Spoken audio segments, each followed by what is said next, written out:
Buenas noches a todos, que el Señor los bendiga. Vamos a comenzar esta clase. ¿Están preparados para una clase apocalíptica? Yo estoy seguro de que hay muchas preguntas y eso es bueno. Ojalá podamos, seguramente no vamos a tener el tiempo, la oportunidad de abordar todas las preguntas que ustedes pueden tener, pero haremos nuestro mejor esfuerzo, haremos nuestro posible para poder abordar sus preguntas, para poder responderlas. Pero yo creo que nuestro propósito principal no es ir punto a punto y hablar de quién era la bestia y de quién era la gran ramera y qué son los escorpiones y que pican a las personas con la cola y les tienen el poder de la muerte. Porque esas cosas por sí mismas, ellas no producen cambio. Yo creo que es importante, pero yo quiero darles una perspectiva del libro de Apocalipsis. Este es mi propósito principal. Quizás muchas de sus preguntas no van a ser respondidas, pero yo espero que puedan cambiar su perspectiva, su manera de ver el libro, que puedan ver el libro de una manera diferente. Quizás yo siempre lo vi con una óptica, con una cosa así, y ahora que lo puedan ver de manera diferente, de un otro ángulo, de una otra mirada, y que podamos cambiar y que el libro pueda aplicar, ¿no? ¿Te acuerdas? Comenzamos la escuela siempre hablando, ¿no? Lo más importante es la aplicación. Y quizá usted está pensando, ¿cómo yo voy a aplicar el libro de Apocalipsis? Además de yéndome cuando él vuelva, ¿no? O quedándome, o no, ahí no, misericordia. Pero sí, el libro tiene muchas aplicaciones a nuestra vida. Puede impactarnos mucho y ojalá que impacte bastante sus vidas. Les vuelvo a pedir, por favor, si es que pueden, dejar su cámara activada, especialmente cuando hablemos algo revelador así. Me gusta ver la cara de sorpresa que hace la gente, digo, ¡ah! O cuando no están entendiendo algo y la cara así, como, y que está casi saliendo humo, así como es importante esa parte también, ¿no? Entonces yo sé que hay un montón que tienen celulares viejos y feos que no sé, que no sirven. Oramos por celulares nuevos. Si no puede, no hay problema. Pero el que pueda, por favor, active su cámara para contemplar su belleza. Vamos a comenzar entonces el libro de Apocalipsis orando. Señor, te encargamos este tiempo. Te damos muchas gracias, Señor, por cerrar este tiempo de Betel con este hermoso libro. Es un tabú para muchas personas, es algo complejo, difícil, complicado, inentendible para muchos. Pero es tan hermoso, tiene un mensaje tan poderoso, tan bacán, y que nosotros podamos entender el mensaje del libro, más allá de enfocarnos en las cosas difíciles y que nosotros no entendemos, que enfocamos en las cosas que entendemos y en los desafíos que nos va a entregar, Señor, en el nombre de Jesús. Yo te doy muchas gracias. Prepara nuestros corazones, prepara nuestra mente y nuestro espíritu para recibir la revelación que tienes para entregar. Este libro significa revelación, porque tú nos revelas, y lo que tú nos revelas nos trae ánimo, esperanza y cambios. Oramos por la revelación en el nombre de Jesús. Amén. Apocalipsis. Primero, yo quiero comenzar. Yo voy a compartir un video que habla sobre el tema de Apocalipsis. No sé si yo les pregunto, por favor, alguien me responda ahí. Active su micrófono. Recuerda, ¿no? Oprimiendo la barra de espacio, lo activa así temporalmente, rapidito. Cuando usted escucha el nombre del libro de Apocalipsis, ¿en qué piensas? En el fin del mundo. Fin del mundo, ¿cierto? Apocalipsis Juicio. zombie. Juicio. Alabanza. Alabanza. ¿Será que eso es lo que el libro habla? Vamos a ver. La Les voy a derrota, pasar. Perdón, no escuché el último que habló. la derrota de Satanás. La derrota de Satanás. Amén. Está derrotado de cola de flecha. Vamos a ver un un video y yo quiero que ustedes me digan qué es lo que entienden, qué es lo que... Bueno, vamos a ver el video y ahí yo les voy a preguntar algunas cosas.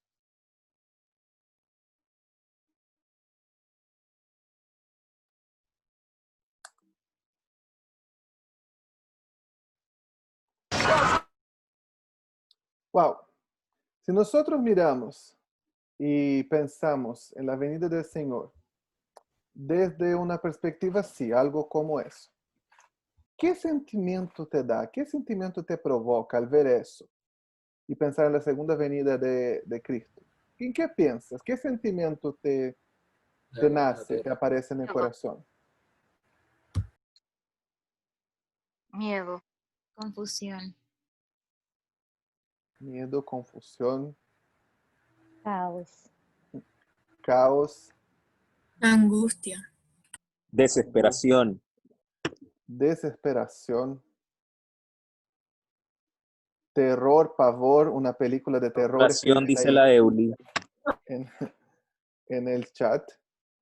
Algo más o menos lo que sucedió hoy día en la ciudad de Temuco, ¿no? Por el paro de los camioneros, la gente atropellándose, sacando cosas en las tiendas, en las bencineras.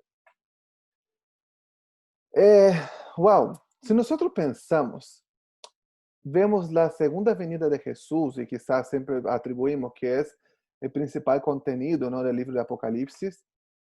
Si veremos la venida de Jesús de esta manera, como nos pintan las películas, las prédicas o las canciones, estábamos bromeando antes de comenzar a grabar la clase, ¿no?, de que cantemos una canción apocalíptica y es como, como de pararse los pelos, así como de miedo, de terror, y siempre estamos viendo la segunda venida de una perspectiva del miedo, de una perspectiva del temor, una perspectiva del susto, una perspectiva del terror, de la preocupación. Ahora, yo les pregunto, queridos hermanos, ¿creen ustedes que el Señor quería que nosotros miráramos su venida de esta manera? ¿Será que cuando Jesús escribió, no prometió a los apóstoles que iba a volver, cuando los apóstoles escribieron sobre la segunda venida de Jesús, ¿no? Pablo en la epístola a los tesalonicenses habló de ella, Pedro en sus epístolas también habló de la segunda venida, bueno, Judas también mencionó algunas cosas de la segunda venida, el mismo apóstol Juan en el Apocalipsis. ¿Será que él quería que nosotros viéramos su segunda venida con miedo? Yo creo que no, ¿cierto? ¿Y por qué la vemos con miedo? Mira, ahí Lisette escribió en el chat, creo que quería que lo viéramos como nuestra esperanza y gozo. Justamente, ellos querían, y Jesús quería que nosotros viéramos su segunda venida con esperanza, con ansias, con expectativa, ¿no? Con alegría. Pero ¿por qué lo vemos con miedo? Pero Yo creo que... Personalmente es en mi caso de pensar es porque un poco inculcado ese pensamiento arminiano de que la salvación se pierde y todo el tiempo en el temor de que uno no iba a ser salvo y no puede disfrutar Claro. de la plenitud de la salvación. Como decía David, dame el gozo de la salvación, porque viste, uno siempre en eso hice las cosas mal, ya me voy al infierno. Señor, escribí nombre del libro de la vida. Entonces con eso te da un poco de pavor y de miedo. Sí, claro, muchas gracias, Gabriel. Justamente a veces nosotros vemos las cosas de una perspectiva errada, ¿no? Vemos como si las cosas dependieran de nosotros, si lo que nosotros hacemos o dejamos de hacer influyera en eso. Yo creo que todo cristiano, aquí en Chile a los cristianos evangélicos les dicen canutos, ¿no? Creo que todo canuto que se respeta, alguna vez en su vida, ya pensó que se quedó, ¿cierto? ¿O no? Todo el mundo, ya estoy viendo las cabezas, todo así, sí, ya pensé que me quedé alguna vez. Todo canuto que se respete en algún momento de su vida dijo, "Ah, el Señor vino y yo me quedé, pilló mi lámpara sin aceite, me pilló durmiendo No fui de las 10 vírgenes que tenían aceite en su lámpara y me quedé. Y lo peor de todo es que uno no solamente piensa que se queda, ¿no? Lo que más te atemoriza es que tú te quedas con la bestia suelta en el mundo. Eso es lo peor de todo. No es solamente, ay, me quedé, se fue mi familia. No. Tú te quedaste solo, se fue tu familia y quedaste con la bestia, con Satanás gobernando el mundo. Y va a ser terrible. Gran tribulación. La tribulación justamente, y no está el Espíritu Santo se fue. ¿De dónde la gente saca esas cosas? Yo creo que mucho de ese pensamiento viene por no entender la gracia de Dios, como compartió Gabriel. Creer que no, como que, ay, por algo que yo hice, ay, ya no voy a hacerlo, no merecí, o no sé. Y también yo creo que mucho de eso se debe a la mala interpretación que tenemos de las escrituras muchas veces. Entonces, si usted piensa que se quedó en algún momento de su vida, la culpa es suya porque no leyó bien la Biblia. Yo me recuerdo de que yo era niño, ¿no? Yo crecí en un hogar cristiano y me recuerdo de que cuando yo era niño, ese adolescente, yo escuchaba un texto de la Biblia que está en Mateo. Y Jesús estaba enseñando a la gente, ¿no? Y dice ahí que en el último día, algunos van a llegar y van a decir, Señor, Señor, en tu nombre expulsé demonios, en tu nombre hice eso, en tu nombre hice tal cosa. Y Él va a decir, apartaos de mí, hacedores de maldad, porque nunca os he conocido. Y yo quedaba así, ¡ah! Imagínate que yo vivo toda mi vida cantando en el coro de la iglesia, no sé, evangelizando, enseñando en la escuelita dominical, predicando, haciendo todas las cosas. Y en el último día, cuando llegue delante de Él, Él me diga, apartaos de mí, hacedor de maldad, porque nunca he conocido. ¡Ah! Perdí mi vida, o no sé, hubiese, como dijo el apóstol Pablo, comido y bebido, porque mañana moriré. Y no. ¿Y por qué? Porque uno no entiende eso. Necesitamos entender siempre. Yo hablo eso y aburro hablando de eso, yo sé. Voy a seguir aburriendo. Si no le gusta, vuelvan a ser mormones. No, mentira. La Biblia se lee en contexto. ¿Cuál es el contexto de esa parábola, de ese dicho de Jesús? Jesús escribió eso, Jesús habló eso en el Evangelio, eso está en el Evangelio de Mateo. El Evangelio de Mateo fue escrito para judíos, para que los judíos pudiesen creer que Jesús era el Mesías y alcanzaran la salvación en Jesús. Entonces Mateo escribió eso para que los judíos creyeran. ¿Cuál era la idea? ¿Cuál era el concepto judío? El concepto judío es, yo soy hijo de Abraham, yo estoy salvo, estoy al otro lado, no necesito hacer nada, soy hijo de Abraham, estoy bien. Todos los hijos de Abraham son salvos, Abraham bendice toda la familia de la tierra, yo nací salvo y voy a morir salvo, ya.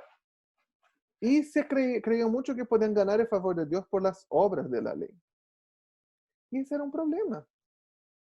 Porque no era así, ¿no? La salvación no venía por obedecer o por cumplir la ley, sino venía por creer en el nombre de Jesús, al creer en el nombre de Jesús, ser bañado con su sangre a través del Espíritu Santo y ser salvo. Entonces, cuando él dice esa parábola, ¿no? Esa parte ahí, él está hablando de los judíos que creían que simplemente por ser hijos de Abraham eran salvos. Y no era así.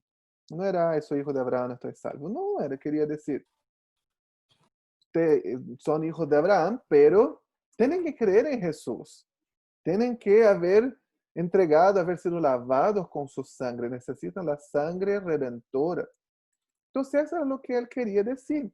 O ese mismo que Eli escribe en el chat. Uno será tomado y otro será dejado. Y ahí tenemos esa idea de lo que apareció en el video, ¿no? Esa es la película Dejado Atrás, salió en el año 2015, con Nicolas Cage, es uno de los actores. Ese texto generalmente lo sacan de Marcos, capítulo 13. ¿13 o 15? Sí, Marcos 13. Aquí tengo mi conciencia al lado mío. Salud de conciencia. Cuando dicen, ¿no? Jesús, están ahí los discípulos mirando el templo y dicen, oh, qué hermosas y majestuosas piedras, qué hermoso lugar. Y Jesús dice, están viendo esas piedras, aquí no va a quedar piedra sobre piedra. Y comienza Jesús a hablar, ¿no? Porque nación se levantará contra nación, el reino contra reino, el que tiene campo huye para la ciudad, el que tiene la ciudad huye para el campo, hay de las que tienen cintas en aquel tiempo. Y comienza a hablar, y uno atribuye automáticamente que Jesús está hablando sobre su segunda venida. Pero, ¿qué es el final? La última palabra que Jesús dice cuando él cierra este discurso. He aquí, no pasará esta generación sin que antes sucedan estas cosas. Pues, pero, wow, han pasado ¿cuántas generaciones desde que Jesús dijo estas cosas? 1000 generaciones, 2000 generaciones, no sé, muchas generaciones han pasado desde eso. Entonces, ¿Jesús mintió? O no sé, el autor redactó mal las palabras de Jesús. No, porque Jesús no se refería en ese pasaje de Marcos 13 a su segunda venida. Hay algunos elementos, sí, proféticos que se refieren a la segunda venida, pero la mayoría de lo que Jesús está hablando ahí en esta parte se refiere a la caída de Jerusalén en el año 70. Cuando los romanos marcharon en Jerusalén, ¿no? El mismo partido político de los celotes comenzó una guerra civil adentro de Judea. Los romanos entraron, marcharon, destruyeron Jerusalén. Entonces, él se refería a la guerra judía y a la caída de Jerusalén. No se refería a su segunda venida. Y nosotros asumimos automáticamente algunas cosas. Primer error que hacemos los cristianos, asumir cosas. No asuma.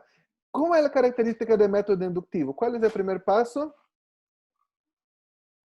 Observar, mirar.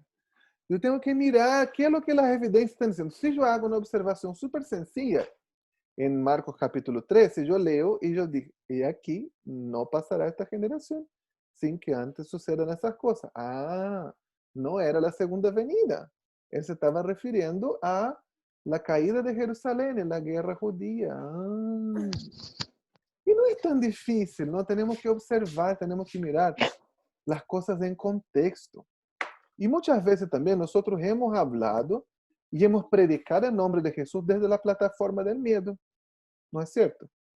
¿A cuántos aquí? Voy a poner la exhibición. No, voy a ver las cámaras.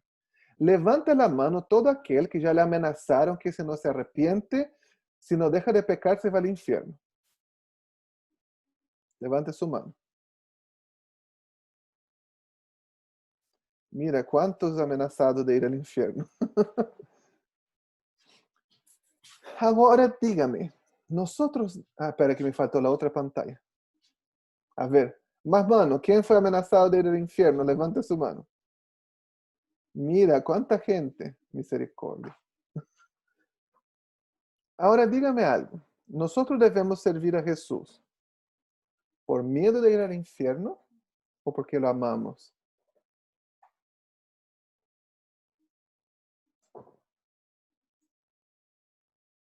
Es porque lo amamos, ¿cierto?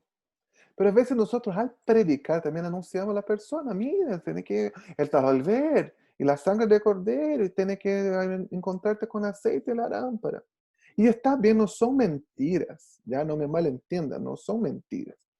Uno necesita tener aceite en su lámpara, necesita hacer las cosas así, pero no debe ser nuestra motivación principal. Y debemos entender, si nosotros entendemos eso, ¿no? Que no es por mi obra, es por gracia. La salvación no viene por mí, viene por creer en Jesús, por la obra que Él hizo. Yo no voy a tener miedo. Yo tengo una experiencia muy traumática con la segunda venida. Y es peor que yo estoy contando eso y porque mi mamá está aquí, de repente ella me corrige y dice como, no fue así. Pero les voy a contar mi experiencia traumática con la segunda venida, ¿ya? Yo tenía, yo creo que unos 8 o 9 años. Yo estaba en cuarto básico, cuarta serie en Brasil. Y yo había hecho una prueba de geografía y había una de las respuestas que yo no sabía. Yo nunca copiaba la respuesta ni entregaba la respuesta a la gente porque yo sabía que eso estaba mal. Entonces jamás lo hacía.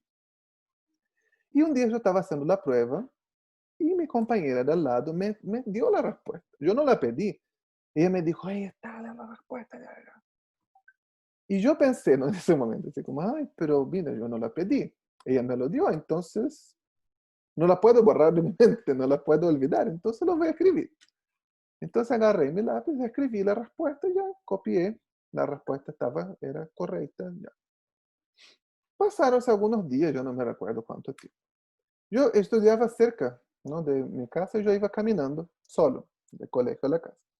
Y llego a la casa y no estaba ni mi mamá, ni mi papá, ni mi hermano. No estaban. Entonces yo llegué, no sé, dejé mi mochila ahí en la puerta y me senté.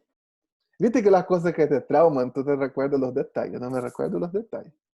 Al frente de la casa había un árbol de mango y mi papá me había hecho un columpio en el árbol de mango. Y me senté ahí en el árbol de mango, estaba ahí esperando.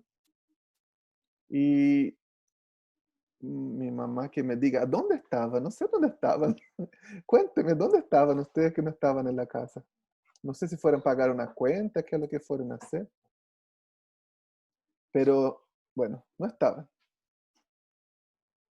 Mãe, conta onde a senhora estava. Tá sem sonido. Fomos pagar uma conta de telefone. Mira, por culpa del teléfono me traumó la vida. Ya llego a la casa, estoy sentada en el árbol de mango, así, esperando, no tenía ni hambre, estaba tranquilo. Así. Y de repente, ¡oh! La segunda avenida. Me quedé, porque estoy en pecado, porque yo copié la prueba. Y quedó, me empecé a llorar, y uno ya piensa en la bestia, ¿no? La bestia está suelta, me quedé. Y me recordé que ahí abajo, en las calles para abajo, estaba ahí mi vecino, que era cristiano también ya. Y fui a ver si era verdad, ¿no? Fui a corroborar si él se fue también, si fue solo yo, no sé qué pasó.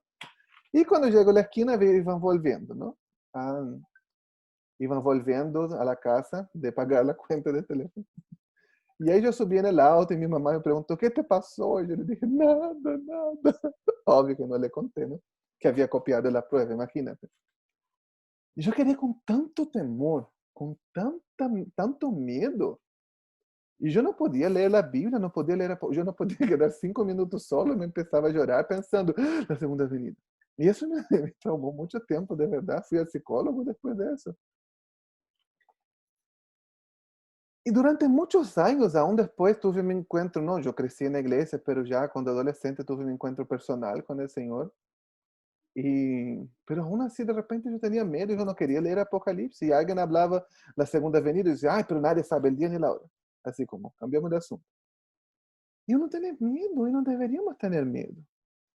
Como bien dijo Lisette ahí en el chat hace un rato, nosotros debemos mirar la segunda venida con esperanza. Nosotros debemos mirar aquel día y decir, wow, qué día glorioso, porque cuando llegue este día, el sufrimiento va a terminar. No va a haber más enfermedades, no va a haber más hambre, no va a haber más dolor.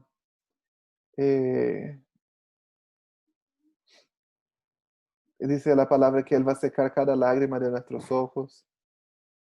Va a haber plenitud, va a restaurar esta creación a su gloria original. Si yo veo estas cosas, wow, eso tiene que traer gozo a mi corazón. Yo estoy anhelando este día. Yo estoy buscando ese día.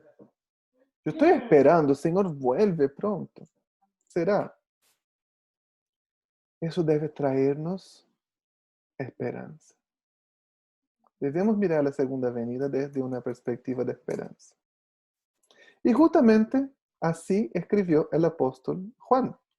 Les voy a dar algo de información no histórica. Nosotros vemos en varias partes en el libro evidencia de que fue Juan, el apóstol, que escribió este libro.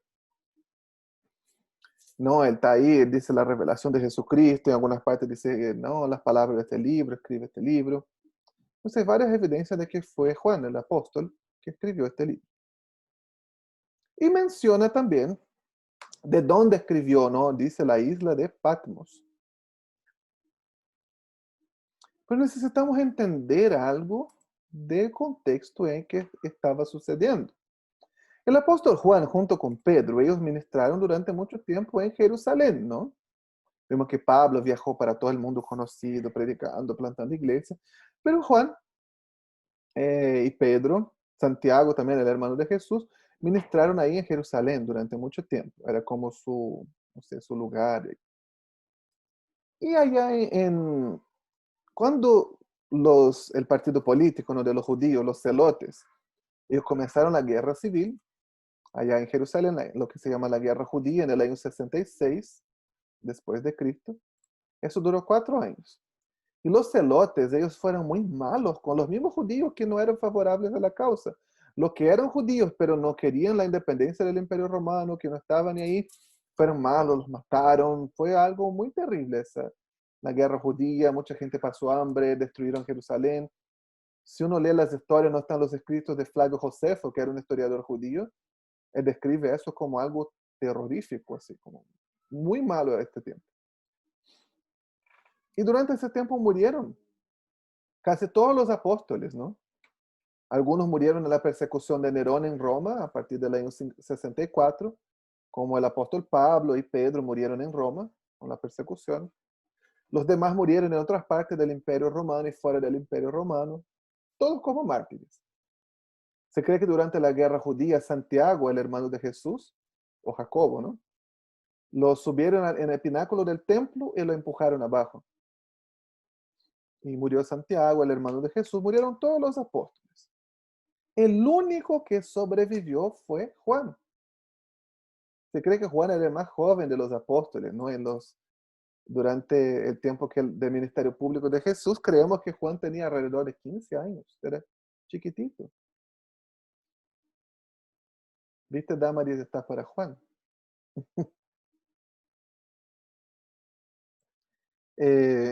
Entonces Juan fue el único que sobrevivió a la caída de Jerusalén y a la persecución.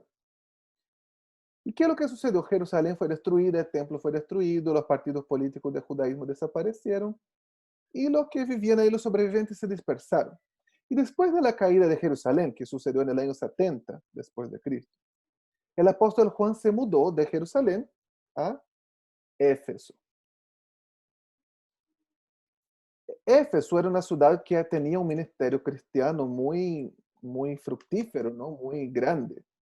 El libro de Hechos nos cuenta que el apóstol Pablo pasó alrededor de 2 años de su ministerio ahí en Éfeso.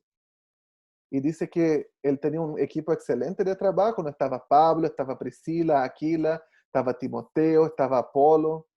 Entonces era un, no sé, un equipo bacán, era The Dream Team. El equipo de Pablo ahí en Asia, la provincia de Asia, en Éfeso. Y el libro de Hechos nos dice que fue tan fructífero que toda la provincia de Asia fue evangelizada, fue alcanzada por el evangelio. Y la iglesia de Éfeso se cree que era una iglesia muy grande, una de las más grandes de ese tiempo del Imperio Romano. Y entonces el apóstol Juan se mudó a Éfeso y quedó ahí. Él llegó a ser conocido como el anciano. Algunos dicen que este anciano era otro Juan. Yo creo que era el apóstol Juan. Y entonces el ministerio en Asia Menor, fue muy fructífero. Entonces, con la caída de Jerusalén, Éfeso, los alrededores de Éfeso, ¿no?, la provincia de Asia Menor, llegó a ser el principal reducto cristiano dentro del Imperio Romano. ¿Me entienden? ¿Me siguen hasta ahí? ¿No?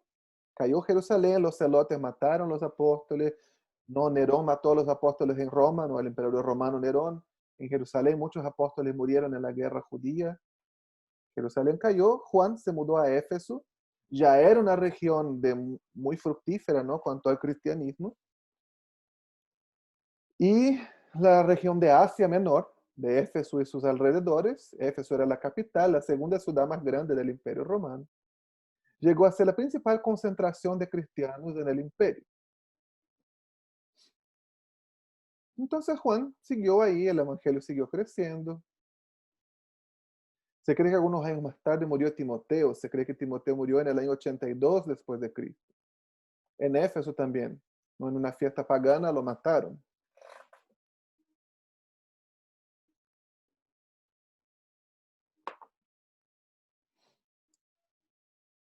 Nerón, el primer emperador romano que comenzó a perseguir a los cristianos, murió. ¿No? Comenzó la persecución en el 64 después de Cristo y él se mató en el año 67.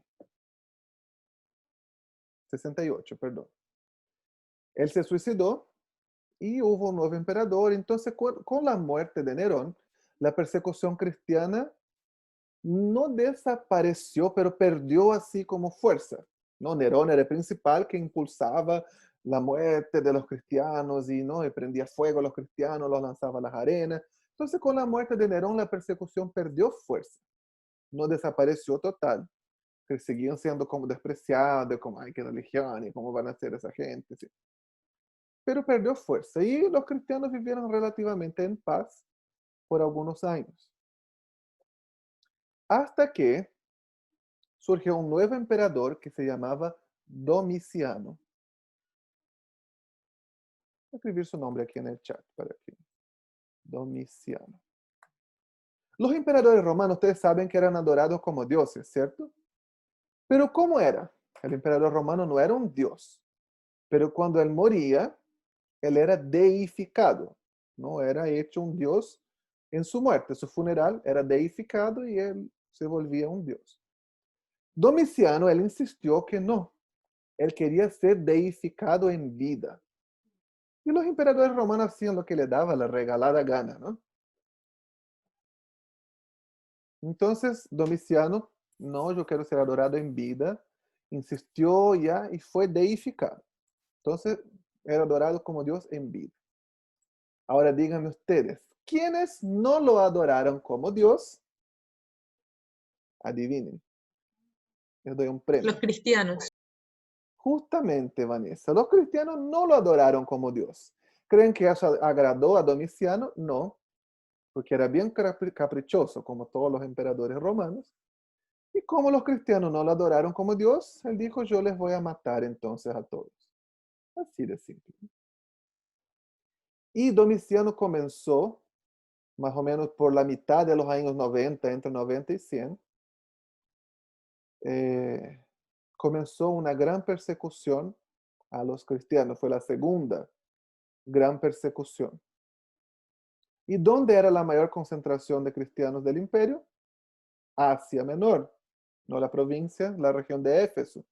Entonces esta segunda persecución se centralizó en Éfeso y en la provincia de Asia Menor. La primera persecución, bajo Nerón, se centralizó en Roma. La segunda persecución se centralizó en Éfeso. Y muchos murieron como mártires ahí en Éfeso durante este tiempo. Incluso dice la historia de la iglesia, uno de los discípulos de Juan, el apóstol se llamaba Policarpo. Me dicen aquí como el de 31 minutos. No, a mí solo me interesa el personaje principal de 31 minutos. Me encanta su nombre.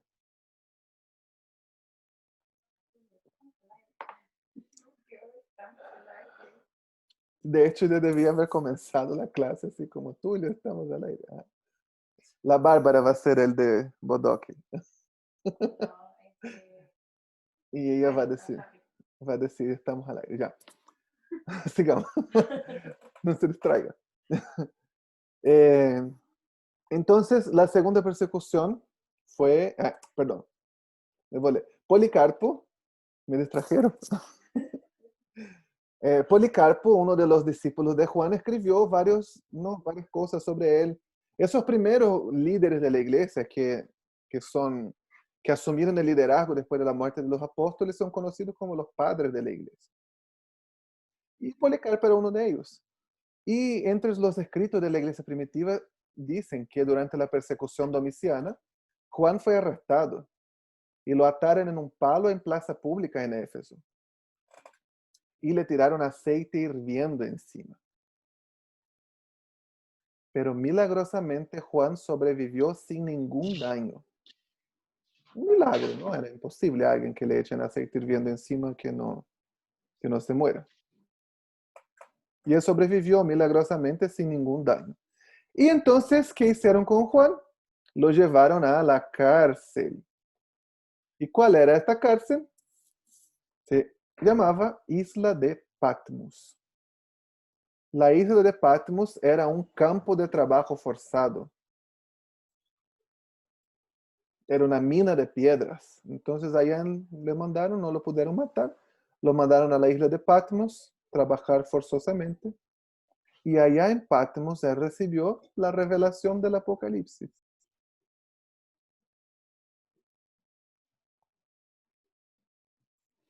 Y algo que yo encuentro muy interesante, muy bacán, es si nosotros leemos, ¿no? Apocalipsis, abrimos ahí nuestra Biblia en Apocalipsis 1:1, vemos que es un libro que tiene un título propio, ¿no? Comienza, esta es una revelación de Jesucristo, la cual Dios le dio para mostrar a sus siervos los acontecimientos que deben suceder pronto. Yo siempre digo, ¿qué es Apocalipsis? La revelación de Jesucristo. Ahora, piensen en el contexto. El apóstol Juan, encarcelado en Patmos, campo de trabajo forzado, la iglesia de Éfeso y de Asia Menor sufriendo persecución, y Jesús le da esta revelación a Juan. ¿Para qué? ¿Cuál era su propósito al dar esta revelación de las cosas que iban a suceder en el futuro? ¿Qué creen? Por favor, alguien que me diga. Estoy ansioso por saberlo.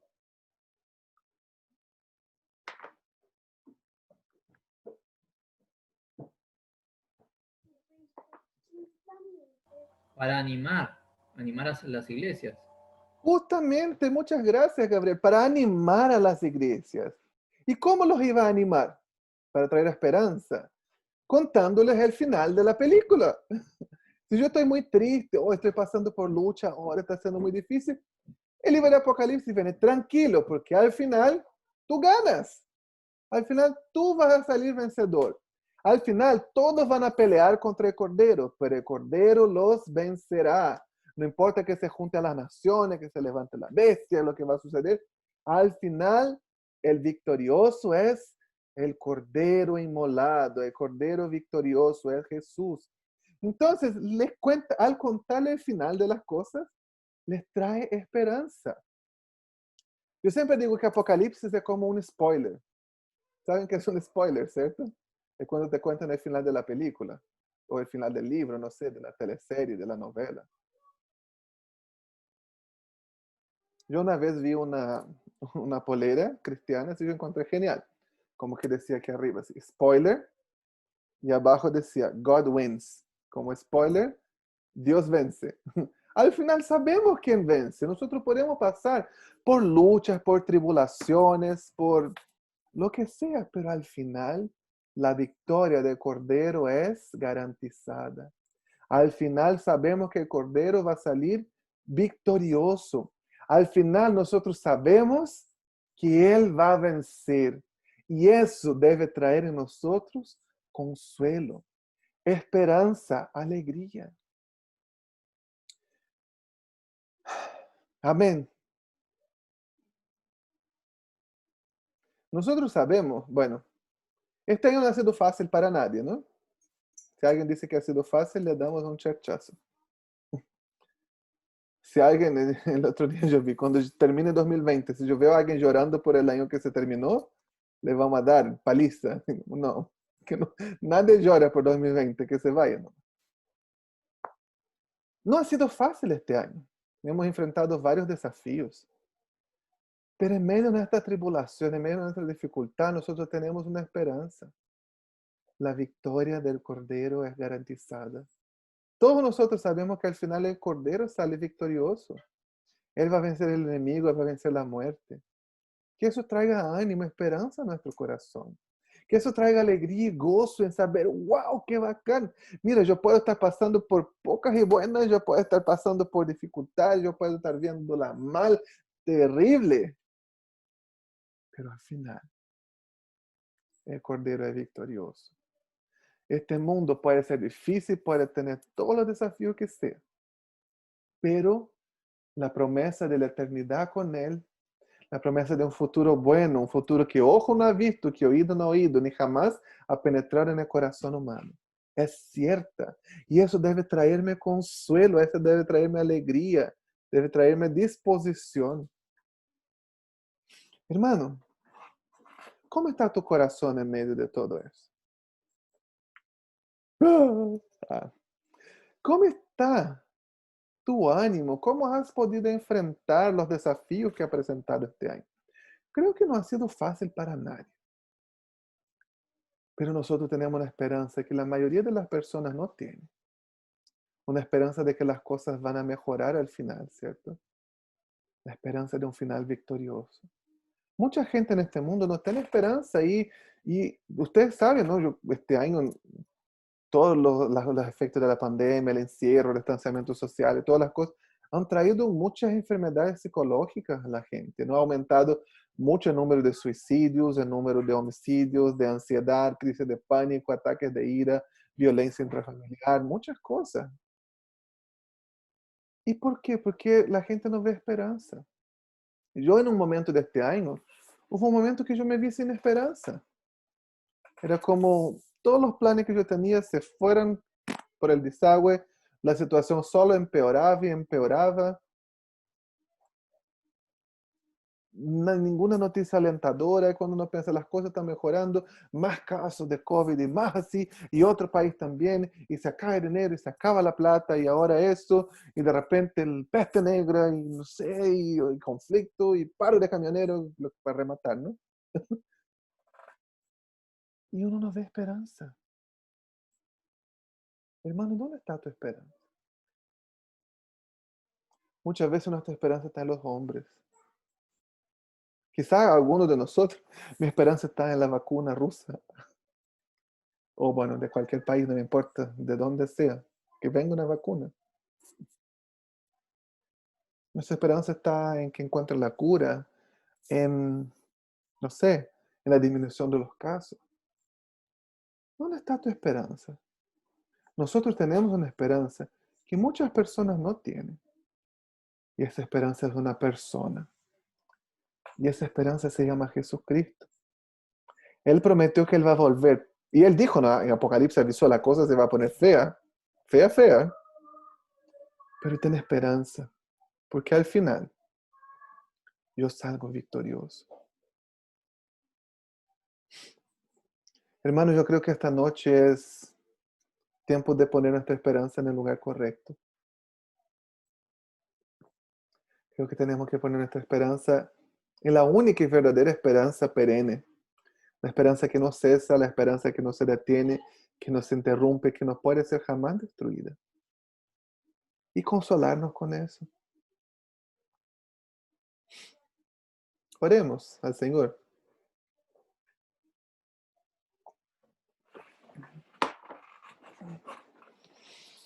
Espíritu Santo, ven a sondar nuestro corazón. Y yo oro, muéstranos, Espíritu, ¿cuál es nuestra esperanza? ¿A dónde está firmado, a dónde está sujeto y seguro nuestro corazón? Tú lo sabes. Si nuestro corazón está esperanzoso en alguien, en una persona, en una nación, en los organismos de salud, en mi buena higiene, en cualquier cosa, quítanos la esperanza de los lugares falsos, Señor Jesús. Pon nuestra esperanza en ti. Y ayúdanos a transbordar esta esperanza hacia afuera. Hacia las personas que se están enloqueciendo. Hacia las personas que están teniendo ansiedad, pánico, depresión. Porque se han aferrado en cosas que no dan esperanza. O es una esperanza tan temporal, tan efímera, tan sazonal, que se va pronto. Nos ayuda a transbordar, llénanos, Padre, a través del libro de Apocalipsis, de las descripciones maravillosas de ti, a través de la adoración que vemos en Apocalipsis. Llena nuestro corazón de la única y verdadera esperanza, la que no se agota jamás, la que no puede ser jamás destruida, la que nos va a mantener firme mientras las olas de este año atrozmente azotan en contra de nosotros, pero nos mantenemos firmes porque tenemos esta convicción como firme ancla del alma. Y esa esperanza es Jesucristo, es la esperanza de su venida, la que nos motiva a seguir firmes, la que nos motiva a estudiar su palabra, a compartir con otras personas. Cordero Santo e inmolado. Sea nuestra única esperanza. Que las olas de este año, que las inconstancias de este mundo malo, no nos puedan abalar porque tenemos una esperanza inabalable. Consuélanos, Señor, con la esperanza de tu venida. En el nombre de Jesús. Amén. Amén, queridos hermanos. Que el Señor nos bendiga y sea nuestra firme esperanza. Pero sigamos, que hay algunas cosas que necesitamos ver para poder seguir entendiendo el libro. Ya tenemos ahí, sabemos bien claro el propósito del libro. No era para meter miedo, ya estamos claros en eso. Vimos el contexto, hablamos sobre el autor. ¿A quién fue escrito? Claramente no vemos a las iglesias de Asia que estaban sufriendo persecución. Algunas de las cuales son mencionadas en el libro, ¿no? La de Éfeso, Tiatira, Pérgamo, Sardes, Laodicea, Esmirna y me falta uno. No, sí dije. Éfeso, Tiatira, Sardis, Pérgamo, Laodicea. Gracias. Entonces, esos son los destinatarios. Y la fecha también vimos entre el año 90 y el año 100. ¿Cuál sería la literatura de Apocalipsis?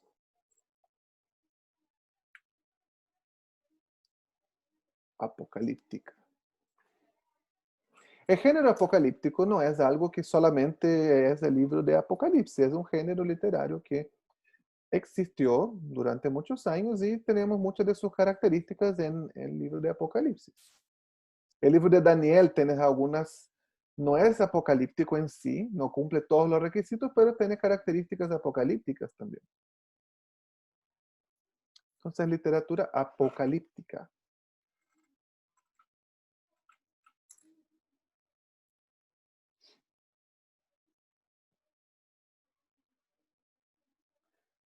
Para entender este libro, nosotros necesitamos entender algunas características de la literatura apocalíptica. Y una de las características es la simbología. ¿Qué es la simbología? Yo hasta pensé que una de nuestras observaciones, no de los colores, utilizáramos la simbología. Pero pensé que sería muy difícil, ¿no? Y estaríamos siempre hablando así como cuestionando, ¿no? ¿Eso será una simbología o no? ¿Sí o no? Entonces sería muy complicado. Sí, están de acuerdo conmigo, no veo algunas caras así de acuerdo. Entonces dijo, no, mejor no, la simbología. Pero, ¿qué es la simbología? Es un símbolo. Oh, la mera revelación. Es algo que no es literal, sino que es algo que simboliza, que representa otra cosa.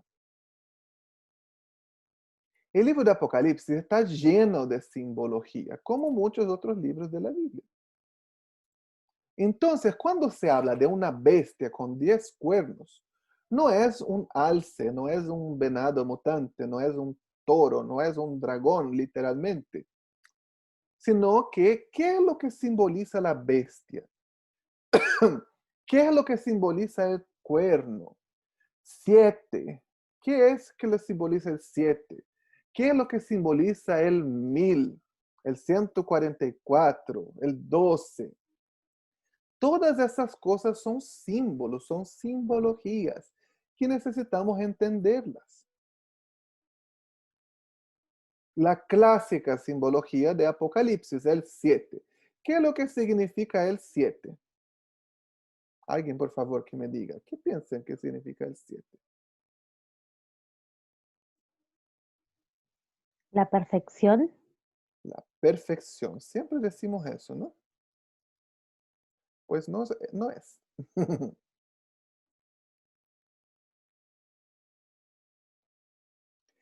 ¿Alguien más que puede decir qué es el 7? El 7.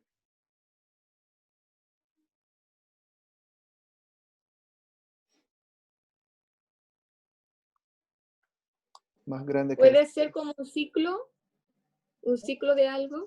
ciclo. Muy bien, Mabel. Algo así, esa es la idea, ¿no?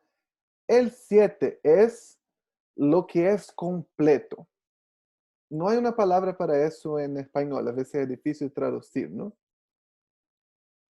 Sería algo como la completud, la completud, lo que es completo, lo que se terminó, no la terminación, un hecho terminado, completo. Eso es lo que significa el 7, el ciclo completo, el ciclo terminado, ¿no? Comenzó, fue, cerró.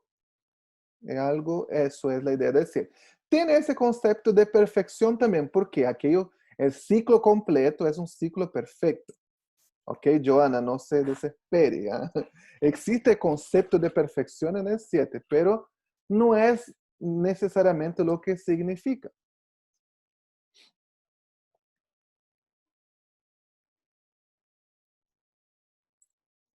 Algo que a mí se me hacía muy raro cuando yo llegué aquí a Chile, que las notas escolares, ¿no? Son del 1 al 7. Yo pensaba, ¿7? Como, ¿por qué la nota más grande es el 7? Y me dijeron que es porque es perfecto. Ah. Entonces el 7 es aquello que es completo. Nosotros tenemos muchos ciclos de 7 en el libro, ¿no? Las 7 iglesias, los 7 sellos, las 7 copas, las 7 señales. Entonces, ¿qué es lo que significa? ¿Por qué?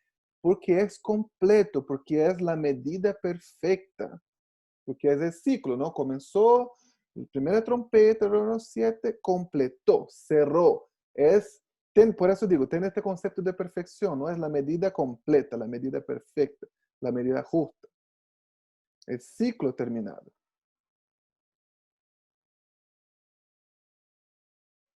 ¿Podríamos decir que el completo es un 7? Bueno. Ujú. Para los que no entienden, ya en Chile, al hot dog, al perro caliente, al panchito, le dicen completo. Pero mejorado, mucho mejor que eso. Sí, claro, porque no es completo, ¿verdad? No es solamente un pan con una salchicha, no. El pan, la salchicha, tomate, palta y mayo. Es la combinación perfecta, estoy de acuerdo.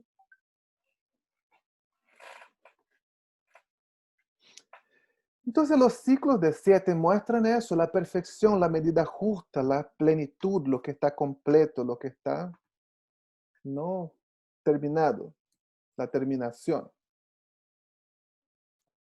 Y el 6 no es el número de la bestia. El 6 es aquello que no está completo, que no llegó a terminarse, no llegó a completarse, no llegó a ser perfecto. Esto es el 6, comúnmente en la cultura judía. El 6 simboliza, ¿no?, el número del hombre.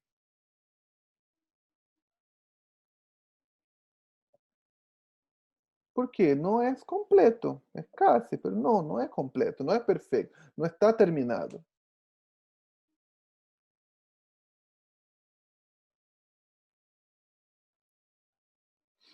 Entonces podemos decir que escribió a todas las iglesias, pues 7 iglesias. Claro, es como ese es el mensaje que él quería comunicar, ¿no? A través de que eran 7 iglesias, que abarcó a todas las iglesias que estaban sufriendo persecución.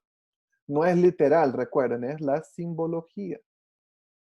Otra simbología clásica de Apocalipsis, 12. ¿Qué es lo que simboliza el 12? Por favor, cuéntenme.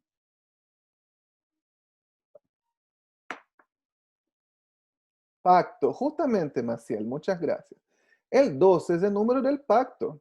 Nada podía ser más claro para nosotros que eso, ¿no? El antiguo pacto estaba manifestado a través de las 12 tribus. ¿Y el nuevo pacto? Los 12 apóstoles.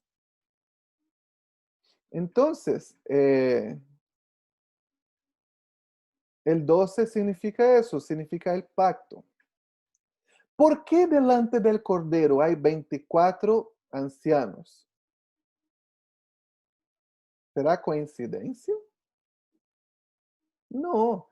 ¿Qué es lo que es 24? Son 12. Son los 2 pactos ¿no? Los 24 ancianos, ¿qué están haciendo? Están adorando al Cordero. Está la representación del antiguo pacto, los 12, y la representación del nuevo pacto, los que fueron salvos en ambos pactos delante del Cordero adorando. Es simbólico.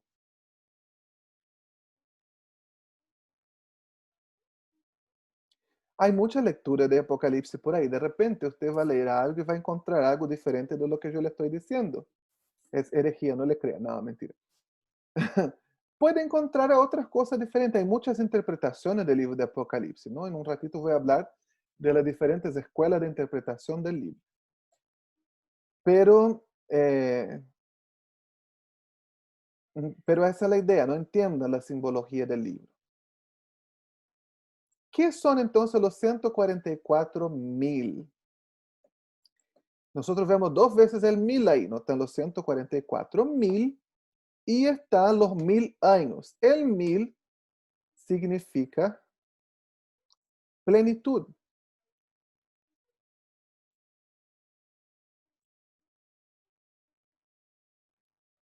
Entonces, ¿qué son los 144,000 que van a estar delante del Cordero? Es la misma, ¿no? 144, ¿qué es? 12 por 12.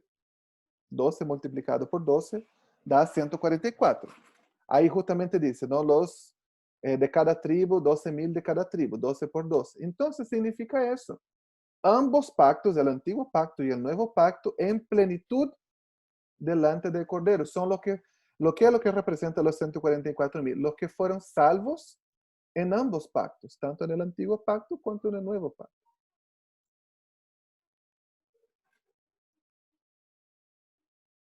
¿Qué preguntó? ¿Pablo estaría en el lugar de Judas? Esa era la pregunta.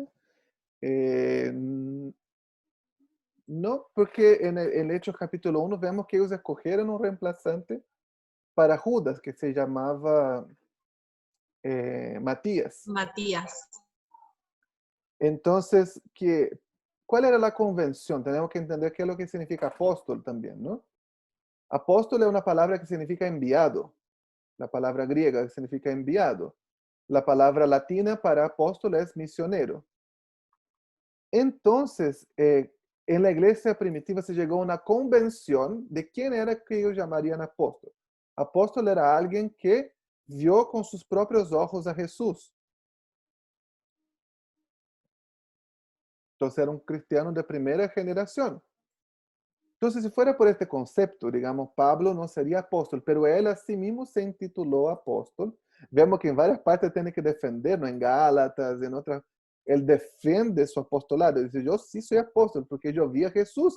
Él se apareció a mí en una visión, no sé si era en el cielo, en el cuerpo, fuera del cuerpo. Yo sé que él se apareció, me llevó al tercer cielo. Una experiencia medio rara de Pablo ahí que no explica muy bien. Pero él dice, yo lo vi, entonces yo soy apóstol. No por hombres, no según lo que los hombres establecieron, sino porque Jesús mismo se me apareció. Entonces, si tú estás dudando de mi apostolado, anda a hablar con Jesús. Así, Pablo era bien choro, ¿no? Bien.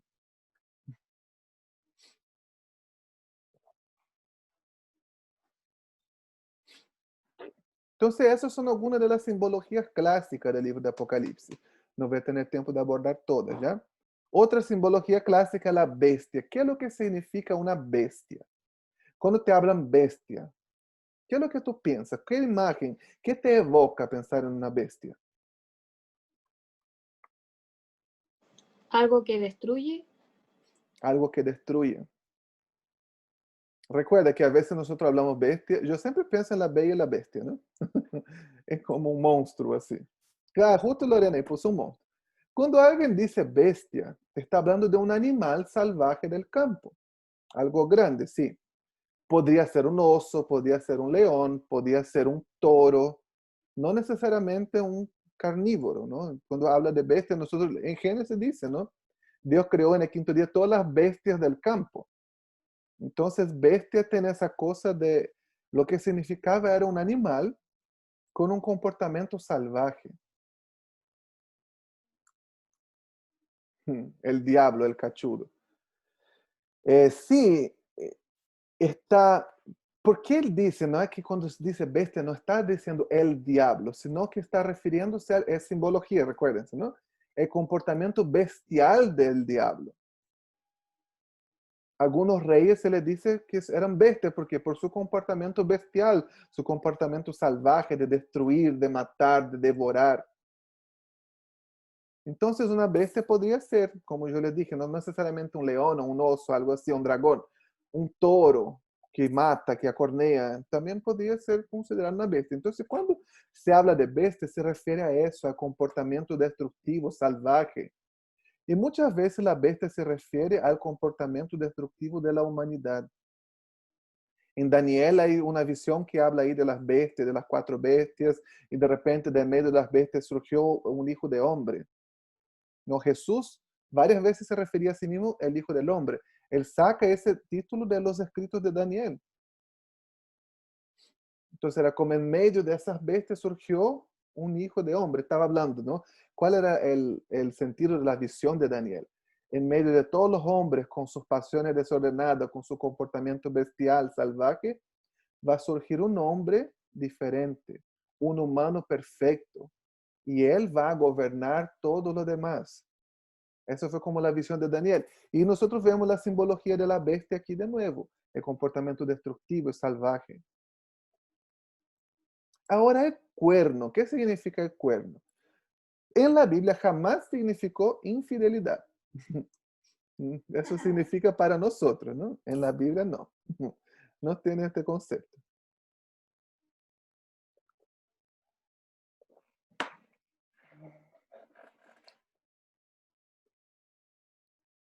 Reinos, autoridad. Muy bien, Jason, Massa. ¿Cómo ellos ungían los reyes? Ponían aceite en un cuerno y lo vertían sobre la cabeza. Entonces, un cuerno significa autoridad, dominio.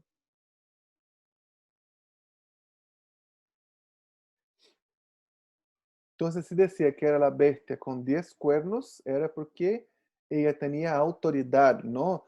Los cuernos muchas veces se refieren a el simbolismo de autoridad. Puede referirse a un rey o a un reino.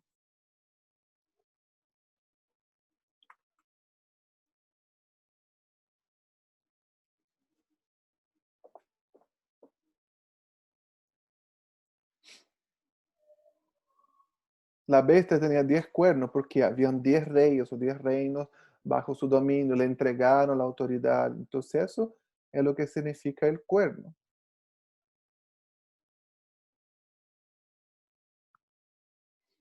¿Hay más alguna simbología de Apocalipsis que ustedes tienen alguna duda? Por que yo no la he mencionado, que les gustaría que mencionáramos aquí ahora. Los candelabros. El candelabro significaba la palabra, la guía de Dios, ¿no? Eso remete a la simbología del tabernáculo. Dice que en el tabernáculo, en el templo, había un candelabro y se quemaba aceite. El aceite representaba la presencia de Dios. Entonces, el candelabro es lo que alumbra, ¿no? Es la presencia y la guía de Dios. La mujer embarazada, el dragón, la ira, oh, se van en la volada. Vamos a ver eso en la parte de la interpretación. En la próxima clase, un poco más con un poco más de detalle, ¿no? Porque no son necesariamente simbologías.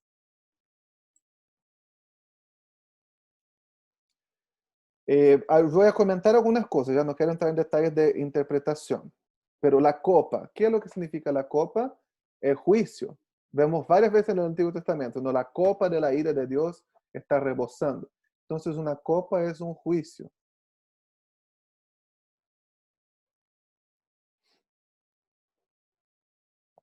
La trompeta es el anuncio de algo nuevo, ¿no? Cuando se tocaba la trompeta, en el año nuevo o cuando se veían los enemigos, el atalaya tocaba la trompeta, es un anuncio. Los jinetes también son como el instrumento de juicio. Los caballos que vienen, los jinetes, eso también es utilizado muchas veces en el Antiguo Testamento, cuando venían las profecías de destrucción y vienen los caballos del Nabucodonosor y marchan, se escucha el galope de los caballos. Entonces tiene eso como del instrumento de juicio. Muchas de las simbologías que Juan utiliza aquí son tomadas del Antiguo Testamento. De hecho, la mayoría.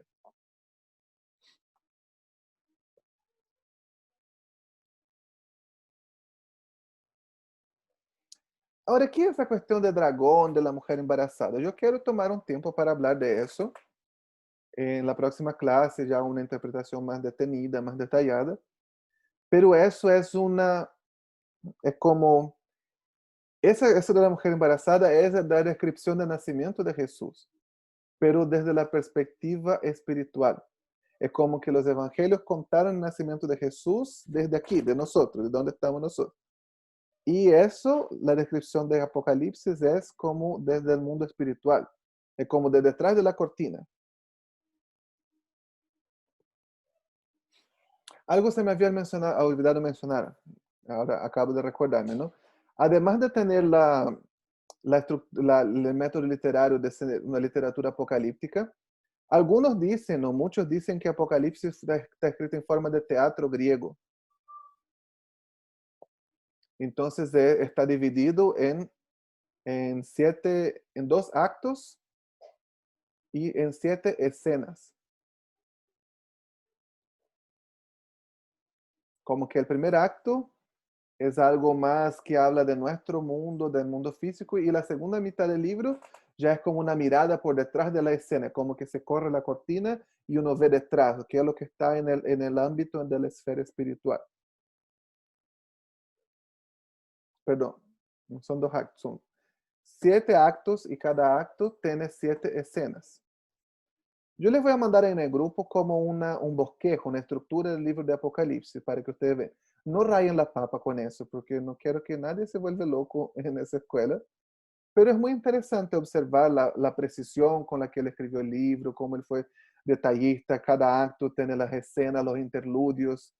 Es bien interesante ver, ¿no? La manera como fue escrito el libro.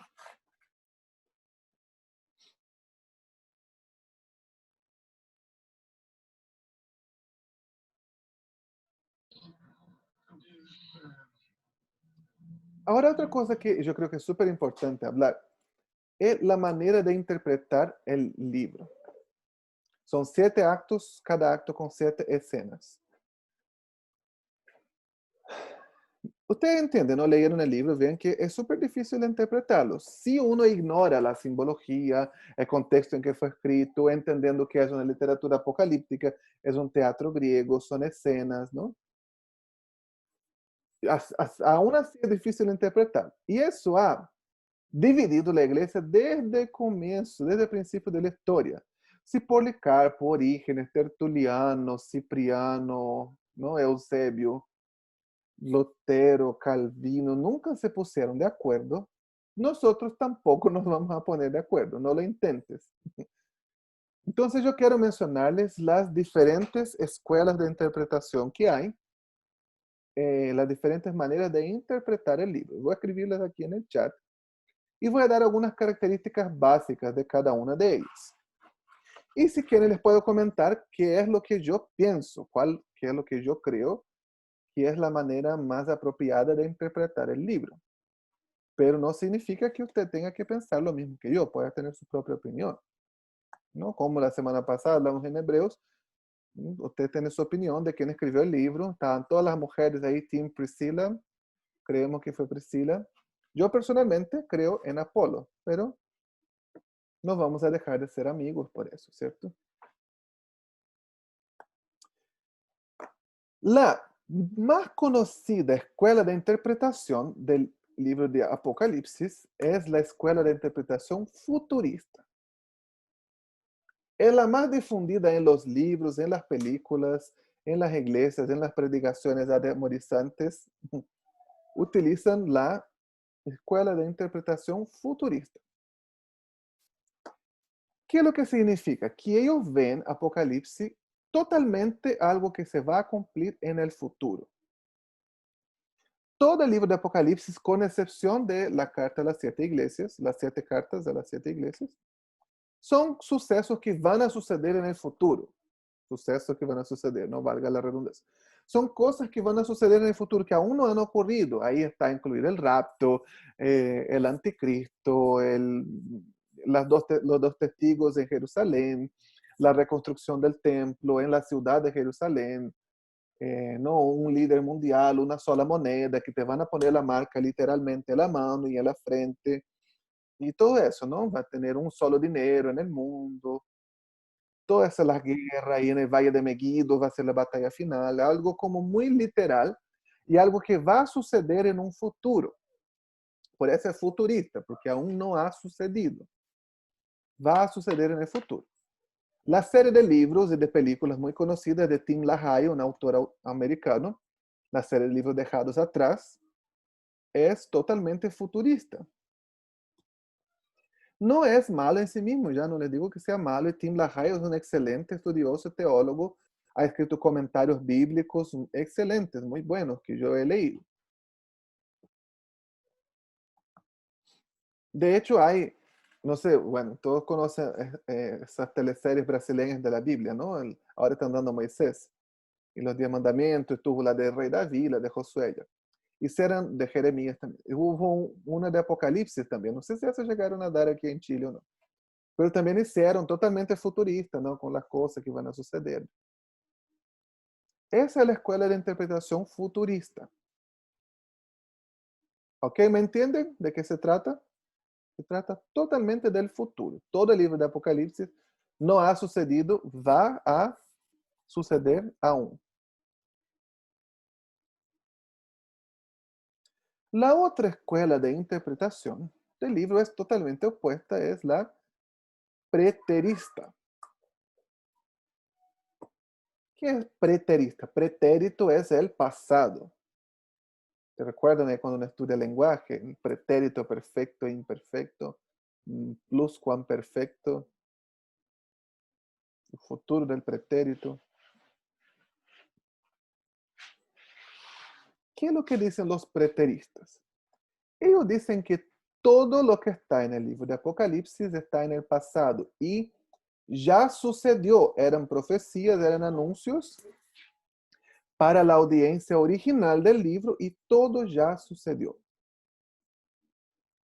Por ejemplo, ellos podían ver este cumplimiento, la bestia y el 666 era Nerón, o era Domiciano, o era, qué sé yo, cualquier otro emperador. La tribulación, ellos vivieron en el tiempo de la persecución romana, la liberación vino a través de su muerte. Entonces, todo el libro de Apocalipsis ya sucedió. Es todo pretérito, todo es pasado.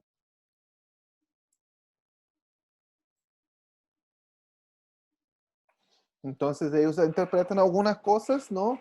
Simbólicamente o alegóricamente.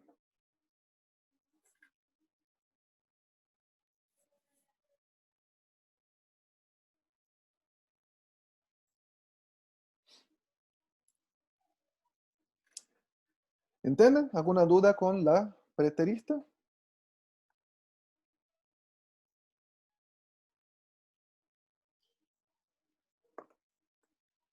La próxima es la historicista. O histórica, ¿no? Suena mejor, ¿no?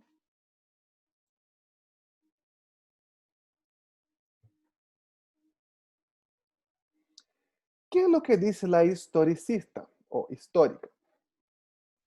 Ellos dicen que el libro de Apocalipsis aborda la historia de la iglesia, la era de la iglesia.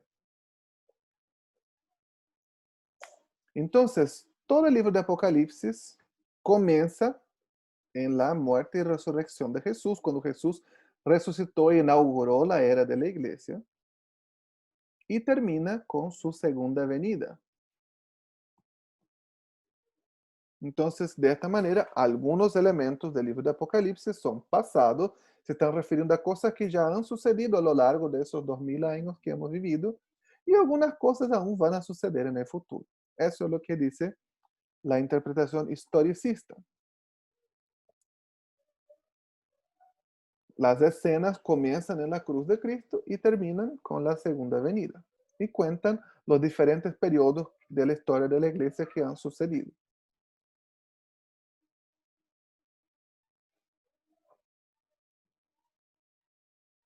¿Ok? Entonces la historicista, el Apocalipsis es el lapso de tiempo entre la primera y la segunda venida de Cristo. Yo le estoy dando grandes rasgos. Dentro de cada escuela de interpretación a veces hay ramificaciones, hay variaciones. Apocalipsis es un libro para tomar mucho tiempo para estudiar, pero lo que yo quiero es que nosotros entendamos el corazón y el espíritu del libro. Y la última, yo creo que había dicho que eran 5, no, perdón, eran 4. Es la idealista.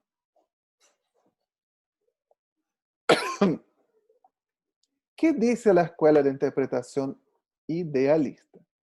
Dice que el libro de Apocalipsis son ideales de la lucha del bien contra el mal que se han repetido en diferentes momentos de la historia. Entonces, según la escuela de interpretación idealista, no hay un anticristo, una bestia, no, sino que hay un patrón que ocurrió durante los tiempos de Juan, ¿no? En ese tiempo Domiciano era que personificaba la bestia y Jesús estaba ahí luchando contra la bestia y iba a vencer, y los santos de este tiempo. Después han pasado algunos años y surgió otra persona que también personificaba la bestia, en su actitud era la actitud de la bestia. Entonces los mismos ideales, las mismas verdades son patrones que se han repetido a lo largo de la historia. Y van a seguirse repitiendo hasta que Él vuelva definitivamente.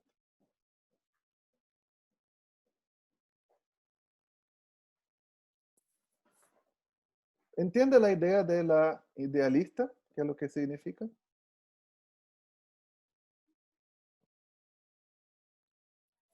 ¿Cuál de esas será la correcta?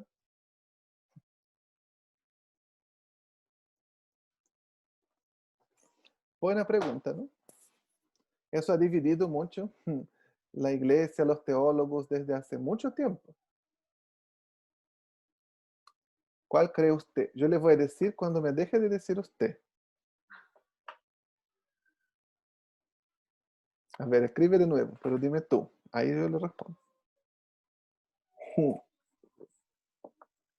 Ah, bueno, ¿cuál crees tú? Ahora sí.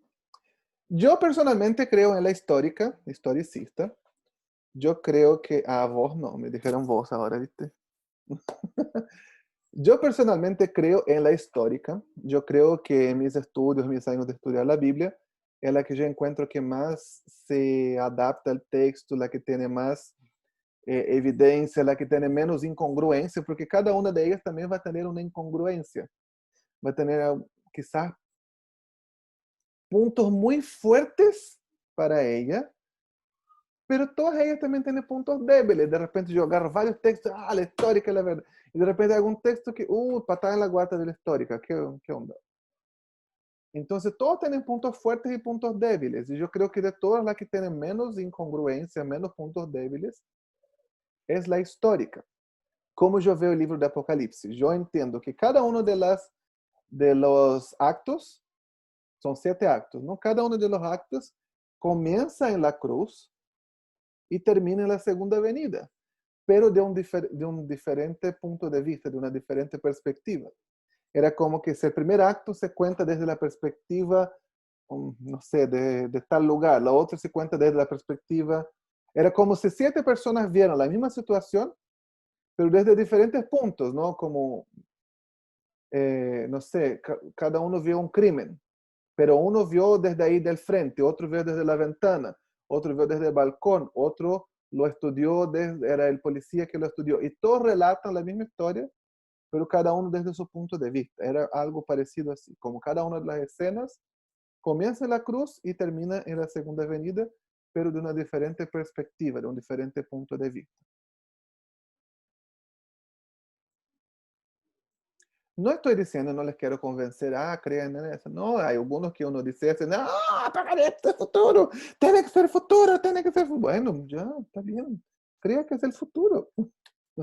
Está bien, estamos salvos igual, porque somos salvos por gracia, no por doctrina teológica y no por mi creencia del Apocalipsis. Pero personalmente yo, entonces, viendo de esta manera, ¿no? La futurista ve todo en el futuro. La preterista ve todo en el pasado. La histórica ve algunas cosas en el futuro y algunas en el pasado, y la idealista también.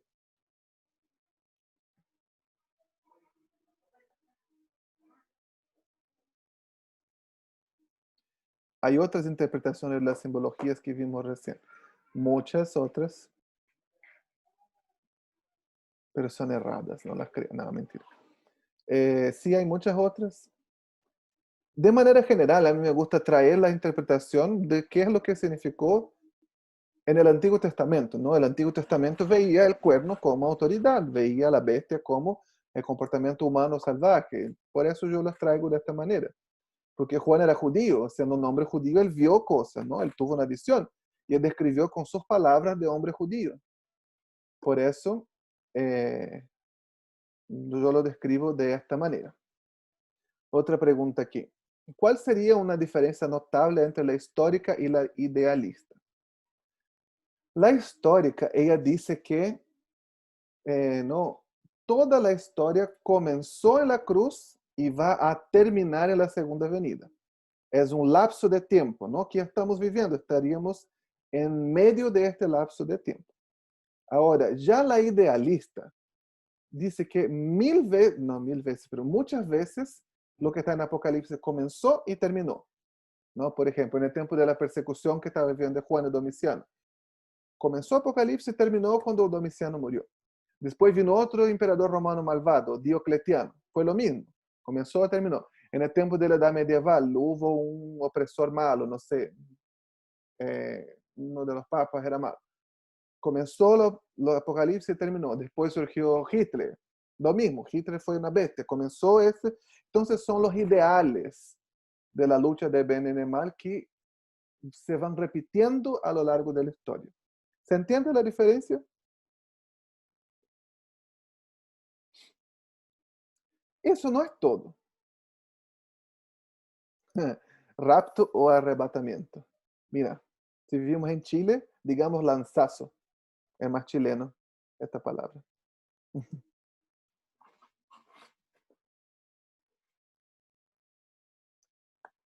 Hablemos de rapto entonces, ya que la Eli trajo este momento. Yo puedo ser futurista y ver el rapto de una manera, pero otra persona puede ser futurista y ver el rapto de otra manera. La interpretación del rapto es algo completamente diferente con la interpretación general del libro. Y hay también diferentes pensamientos sobre el rapto. Voy a escribir aquí en el chat también. Yo puedo ser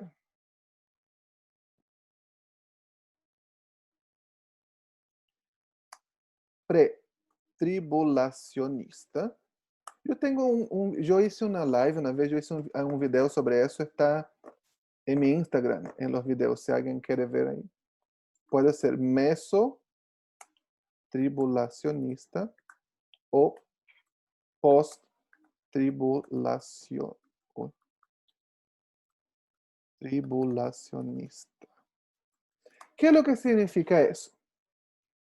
Si yo soy pretribulacionista, significa que yo creo que el rapto o el arrebatamiento o el lanzazo, la palabra que quieras, no, la palabra en griego es harpazo. Voy a escribir ahí también. Harpazo. Harpazo significa arrebatar o tomar de golpe o tomar repentinamente. Eso es lo que significa. Entonces da igual si es rapto o arrebatamiento. No, rapto suena más como secuestro, ¿no? Entonces suena medio feo. Si quieres, si prefieres decir arrebatamiento, pero ambas palabras significan lo mismo. Si yo soy pretribulacionista, significa que yo creo que el rapto, el arrebatamiento, marca el inicio de la tribulación. Entonces, ocurre el rapto, como que está la gente aquí, Jesús viene, la lleva, la toma, y comienza la tribulación. Entonces, la iglesia no va a pasar por la tribulación. Ya, eso es lo que creen los pretribulacionistas. Eso es lo que vemos también en la película ahí que yo le mostré corto, Dejados Atrás, las películas de Tim LaHaye. los libros y tantos otros novelas y comentarios. ¿Por qué dicen 7 años? Porque hay una parte ahí que dice que son 3 tiempos y la mitad de tiempo, y luego 3 tiempos y la mitad de otro tiempo. Pero recordamos, ¿no? El 7 es simbólico. Y se dice 3 tiempos y la mitad de un tiempo, y luego más 3 tiempos y la mitad de un tiempo. Obviamente está hablando de que lo que es completo, no lo que es perfecto, pleno, está dividido en 2 mitades, pero no es literal, es simbólico, ¿no? Entendemos eso. Justamente por ese pasaje, dice, algunos son mesotribulacionistas. Dicen que comienza la tribulación y la iglesia ella pasa y atraviesa la primera mitad de la tribulación. Luego ocurre el arrebatamiento, la iglesia es llevada y comienza la gran tribulación. ¿Viste esa parte que dice en Apocalipsis que hay una bestia que emerge del mar y la otra que emerge de la tierra y una bestia toma el control de la otra? Entonces dicen que va a haber como un hombre, ¿no? Que dicen que el anticristo es la primera mitad de la tribulación y luego la iglesia es arrebatada y la segunda mitad de la tribulación es el diablo mismo que toma cuenta ahí del anticristo. Entonces ellos ven que el rapto ocurre en la mitad de la tribulación. No hay una tribulación que la iglesia pasa, ocurre el rapto y ahí viene la segunda mitad que sería la gran tribulación. O también puedo ser post-tribulacionista. Y eso significa que yo no veo el rapto y la segunda venida de Jesús como 2 eventos distintos, sino son un solo evento. Cuando la Biblia se refiere que vamos a ser tomados y vamos a ser llevados en el cielo, eso ya es la segunda venida. ¿Entiende? No hay rapto primero y después segunda venida. Las 2 cosas son una sola cosa. Los pre y mesotribulacionistas ven que, voy a tratar de explicar de nuevo. El rapto, ¿sí? Está la iglesia, es tomada y sube. ¿Qué es lo que un pretribulacionista cree? La iglesia es tomada, sube, comienza la tribulación. Cuando termina la tribulación, Jesús viene y en su segunda venida y restaura todas las cosas. ¿Me entiendes? Son 2 eventos, 2 momentos distintos. Un momento es el rapto, que no es la segunda venida, y otro momento es la segunda venida de Cristo, cuando viene del cielo, la nueva Jerusalén restaura todas las cosas. ¿Ok? ¿Me siguen? Mesotribulacionista. Es lo mismo, pero la tribulación comienza y la iglesia pasa parte de la tribulación. Y la iglesia es llevada al cielo, la gran tribulación, Jesús vuelve en su segunda venida y restaura todas las cosas. Ambos pensamientos ven 2 momentos distintos, ¿no? Un momento es el rapto y un segundo momento es la segunda venida. Es cuando Jesús desciende del cielo y restaura todo. ¿Ok? Los post-tribulacionistas no ven como 2 cosas distintas. Ya no hay rapto, tribulación, luego viene Jesús. Cuando viene Jesús es el momento que él lleva a su iglesia. Es un solo evento. Ya no hay rapto. No hay un primero rapto, después la tribulación. No, todo es una sola cosa. El rapto y la segunda venida son un solo evento. Eso es lo que dice el post-tribulacionista. Ya no es que no hay rapto, que no existe, sino que el rapto y la segunda venida son lo mismo. Ya son el momento que Jesús lleva a su iglesia, es lo mismo, el mismo momento cuando él viene a restaurar todas las cosas. Entonces, ¿qué es lo que significa eso? Que yo puedo ser preterista, mesotribulacionista, o puedo ser preterista, post-tribulacionista, o puedo ser preterista, pretribulacionista, ¿no? Como son 2 interpretaciones distintas. No se me derrita tu cerebro aún. ¿Por qué yo le estoy hablando de esas cosas? Porque es importante entender las diferentes maneras como la gente ve el libro. Pero tengo que cortarme las venas. ¡Ay, que no entiendo! No. Mira, ahora Junior termina de tirar leña al fuego. Junior y Ligia. Y el milenio. Milenio, otro lío.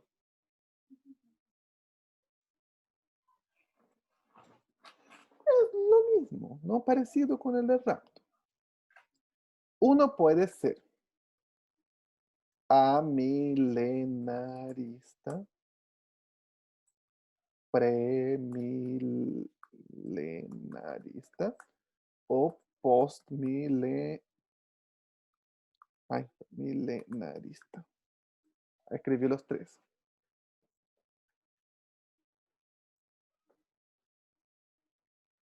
¿Qué son esos tres eventos? Amilenarista es alguien que dice que no hay milenio literal, ¿no? Porque viste que al final del libro, capítulo, ¿qué capítulo es? El 20, me parece. Habla de eso, que van a haber 1000 años de paz, donde el león va a estar con el cordero. Dice que el amilenarista dice que eso no es literal, eso es figurativo. Entonces, el milenio, esos 1000 años, es el periodo entre la cruz y la segunda venida. Ese es el milenio. Nosotros estamos viviendo el milenio.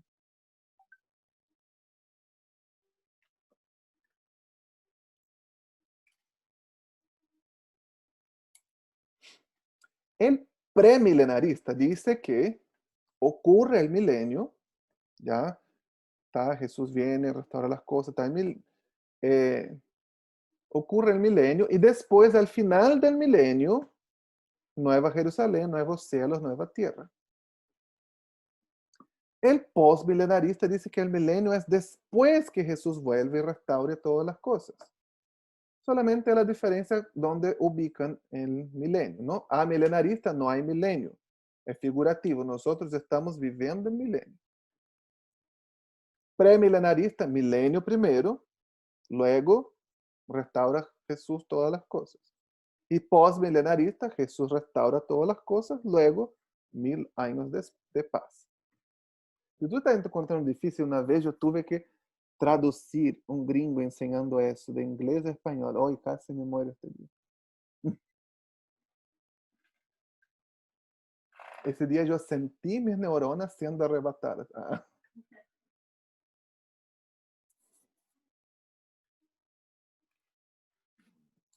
Están esas diferentes maneras de interpretar, de ver el libro, ¿ya? La manera general principal, que es el futurista, preterista, historicista e idealista, que es la manera general como vemos el libro. Después está las diferentes interpretaciones cuanto al rapto. Apocalipsis en sí no habla tanto del rapto. Tesalonicenses habla más del rapto que Apocalipsis. Entonces, que puede ser pretribulacionista, mesotribulacionista o posttribulacionista. Yo quería preguntar, ¿dónde habla sobre el arrebatamiento del rapto? No me queda muy claro al leer el libro, como que no Hay algunas entendí mucho. alusiones, pero donde más se habla del rapto es en Tesalonicenses. El primera y segunda epístola de Tesalonicenses. En Apocalipsis, ¿dónde más o menos puedo leer Y, algo sobre eso? ¿No? ahora no te sabría decir, yo tendría que echar una leída de nuevo y responderte más tarde. ¿Me recuerda? Mándame un mensajito y yo te digo. Que ahora no me recuerdo algo específico. Es que yo lo estaba googleando porque no me acuerdo de haber leído como alguna cita específica y como que no encuentro nada así que diga como esa idea que tenemos, como de que vamos a ser llevados, no sé, todo eso no Sí, lo veo eso tan claro. principalmente sale del Tesalonicenses y de Marcos 13, esa idea del rapto, ¿no? Pero hay algunas alusiones en Apocalipsis, no me recuerdo exactamente la cita ahora, pero alusiones así como el Señor vendrá del cielo y estaremos con Él, o subiremos. No hay algo tan textual cuanto en Tesalonicenses, pero están esas alusiones de que vamos a subir con Jesús, ¿no? En cuanto al rapto, ¿cuál de las tres tiene más sentido con lo que escrito, con con lo que está escrito en Apocalipsis. Depende de cómo ves Apocalipsis, ¿no? Si tú ves Apocalipsis como futurista, preterista, historicista o idealista. Yo personalmente le dije, ¿no? Yo veo que la interpretación más adecuada es la historicista. Y yo personalmente veo el rapto como post-tribulacionista, que el rapto y la segunda venida son un solo evento. No los veo como dos eventos distintos. ¿Ya? Porque me traumó cuando era niño, entonces no lo creo. No, mentira. Porque en la manera como yo veo, ¿no? Como yo interpreto, como yo he estudiado la Biblia, yo entiendo, yo veo los dos eventos como uno solo, post-tribulacionista, ¿no? O sea que no hay un rapto, tribulación y después segunda venida, es todo una sola cosa. Así veo yo. Pero no quiere decir que es una verdad absoluta. Y con respecto al milenio también, personalmente yo creo amilenarista, que el milenio no es algo literal, sino es algo figurativo. Entonces, que el milenio es lo que nosotros estamos viviendo ahora. El lapso de tiempo entre la primera venida y segunda venida. Tampoco quiere decir que es una verdad absoluta. Le estoy dando las diferentes... ¿Por qué me gusta ser así? Porque no me gusta ser alguien que llegue e impone y enseña Apocalipsis desde una perspectiva doctrinal, Apocalipsis es así, así. No, a mí me gusta exponer las diferentes maneras, ¿no? Las diferentes interpretaciones que hay, personajes importantes o teólogos de la historia cristiana que expusieron diferentes cosas y que en tu estudio Dios te dio una revelación personal de qué es y que tú lo puedas creer por una convicción personal, no por algo que yo les dije. A mí me gusta hacer de esta manera porque yo creo que la verdad ya convence por sí sola, no necesita alguien que venga a convencerte de la verdad. Y además yo creo que nosotros somos seres humanos y estamos en constante aprendizaje. Si yo digo, es así, listo, y después leyendo, ¿no? En mis estudios, en mis años, yo tengo una revelación diferente y cambio de parecer. ¿Cómo voy a quedar yo delante de ustedes? Es como que, ay, me dijo que era así, y ahora, no, va a quedar como imbécil. Y yo creo que no es la idea, la verdad convence por sí sola y todo el mundo tiene que estar abierto a cambiar. No tengas miedo de cambiar tu idea, lo que tú crees, si es para cambiar a la verdad. Obviamente no es que, que hay gente que está cambiando todos los días, no. Tenemos que tener convicción de la palabra de Dios, ¿no? Pero si yo estoy estudiando y después de muchos años yo tuve una revelación diferente, me convencí de algo diferente, el Espíritu Santo me convenció. No, antes yo no estudiaba tanto la Biblia y creía algo y de repente ahora creo así. Tuve una revelación y cambié de idea. ¿Qué pasó con toda la gente que yo enseñé? Así, tiene que ser así, el Apocalipsis es así, no hay otra. Entonces yo creo que, y también les digo, yo les animo, no tengan miedo de cambiar ideas o convicciones desde que sea para cambiar a la verdad. ¿Ok? No, si la misma palabra te está mostrando algo, te está mostrando evidencia, no tengas que decir, ay, pero es que yo siempre creí en eso. Ay, que no puedo dejar de creer en algo que yo siempre creí. No, pues si es por la verdad. No sea, y si algo también, yo creo que las cosas importantes, ¿no? El Espíritu Santo nos va a dar una convicción personal. No necesita alguien que venga, tienes que creer. Yo creo que el Espíritu Santo es personal. No, nosotros tenemos, cuando Jesús murió y resucitó, el velo del templo se rompió. Y si el velo se rompió, significa que yo tengo acceso directo a Dios. El Espíritu Santo en Hechos capítulo 2, ¿no? Cuando dice que las lenguas, hubo un viento que llenó el lugar y las lenguas de fuego se pararon ahí sobre la cabeza de las personas. ¿Qué es lo que significa el viento y el fuego? Era lo mismo que acontecía en el tabernáculo y en el templo, ¿no? Que la nube de gloria y de fuego estaba sobre el tabernáculo y el templo significaba que presencia de Dios habitando en ese lugar. ¿Por qué era una lengua chiquitita de fuego la cabeza de cada uno? Porque ahora el Espíritu Santo, ahora la presencia de Dios habita en cada uno. Y si nosotros tenemos relacionamiento personal con Dios, Él nos tiene que dar convicciones personales también. Yo creo que es importante, pero, ay, por favor, no se me vayan a rebelar y va a decir, ay, que yo hice un curso online, va a pelear con su pastor y decir, no. Yo digo así, pregúntele, ¿no? Si usted no entiende por qué se hacen las cosas así en su congregación, en su lugar, pregúntele, pide explicación. Yo he hecho eso varias veces con mi pastor, por ejemplo, algunas cosas que yo no entendía o no podía, no sé, me costaban. Yo le preguntaba y él me ayudó y me dio textos bíblicos y yo logré entender. Yo creo que es importante y el Espíritu Santo quiere traernos convicción personal de algunas cosas.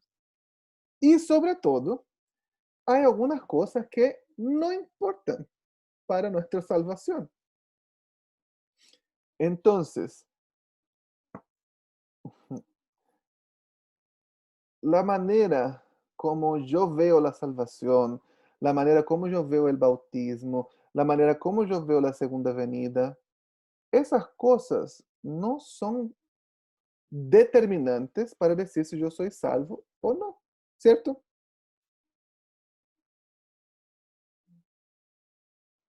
¿Cierto o no? No me dijo nada. Están pensando. ¿Eh? Entonces yo creo que no debemos gastar demasiado tiempo pensando o peleando con otras personas sobre eso.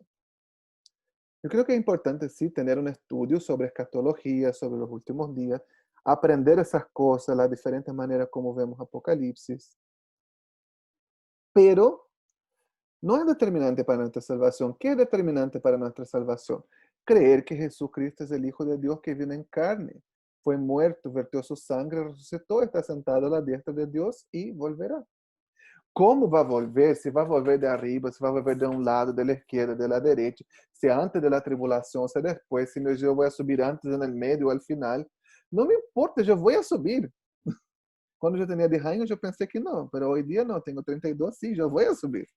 No importa si antes, en el medio, después, no importa si Jesús viene de arriba, del lado, de abajo. No, ay, de abajo hasta el infierno, bueno, ¿quién dice? No me importa de dónde viene, lo que para mí es importante, Él va a volver. ¿Cómo Él va a volver? Él no nos dejó tanta claridad, pero sí nos dejó ese hermoso libro que muestra que Él va a volver. Y para mí, una de las cosas más importantes en el libro de Apocalipsis, por eso mandé que ustedes observaran, era la adoración. Nosotros vemos que cuando Él vuelva, nosotros vamos a estar adorándolo. Los seres celestiales, vemos muchos seres celestiales en Apocalipsis, ¿no? Y hay gente que se le va la vida pensando, ay, este ser celestial, ¿qué le pasa? ¿Y por qué es así? ¿Y por qué tiene alas? ¿Y por qué tiene ojos? ¿Y por qué vuela? ¿Y por qué da vueltecita? ¿Y por qué dice santo, santo, santo? Y no sé, y se enfoca mucho en eso. Y peor cuando se enfocan en los seres infernales. ¿Qué me importa? Los demonios, el nombre que tienen, no estoy ni que se va al infierno nomás. Pero independiente de lo que sea, vemos en Apocalipsis el Cordero adorado.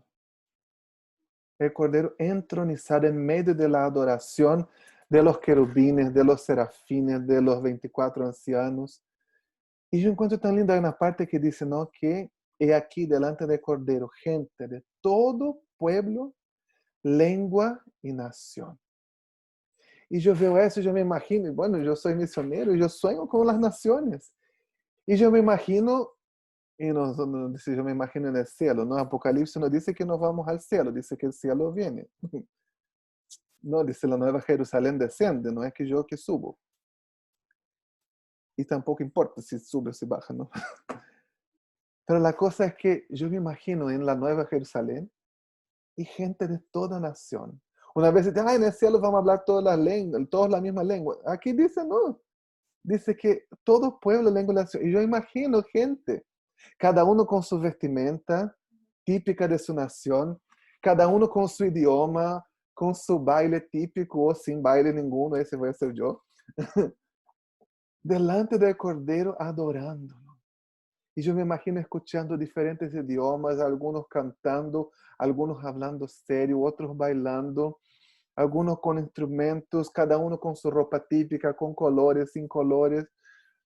Y todas las naciones diferentes adorándolo. Y yo imagino, wow, qué momento hermoso. Y yo quiero ver este momento. Yo anhelo ese momento. Y yo sé que va a ser hermoso. Y vemos tanta adoración en el libro de Apocalipsis. Y nos perdemos en los detalles a veces. Nos perdemos en los detalles. Ay, quería la bestia, que no sé. ¿Qué me importa la bestia? Que se quemen en el azufre. A mí me importa el Cordero adorado. A mí me importa el Cordero entronizado. A mí me importan las naciones. A mí me importa la nueva Jerusalén y que no necesita sol porque Él brilla. ¿Dónde está el árbol de vida? ¿No? Y vemos que el libro, la Biblia comienza con el jardín allá, el huerto del Edén, y nuevamente termina con el jardín, está el árbol de vida, pero ahora los hombres todos pueden comer, ¿no? La humanidad puede comer del fruto y disfrutar de la vida, la plenitud, Él secando todas las lágrimas de nuestros ojos. Para mí, eso es lo más importante del libro, es ver la adoración, es contemplar este momento y decir, wow, que llegue porque va a ser tan lindo, que llegue porque va a ser hermoso, va a ser maravilloso. Yo quiero que llegue este momento, pero mientras no llega, ¿cuál es mi actitud mientras yo estoy esperando? Mientras no llega, ¿con quién yo estoy compartiendo? Mientras no llega, hay seres queridos míos, familiares, amigos, compañeros, que si Jesús vuelve hoy, ¿van a estar la eternidad conmigo o no van a estar la eternidad conmigo?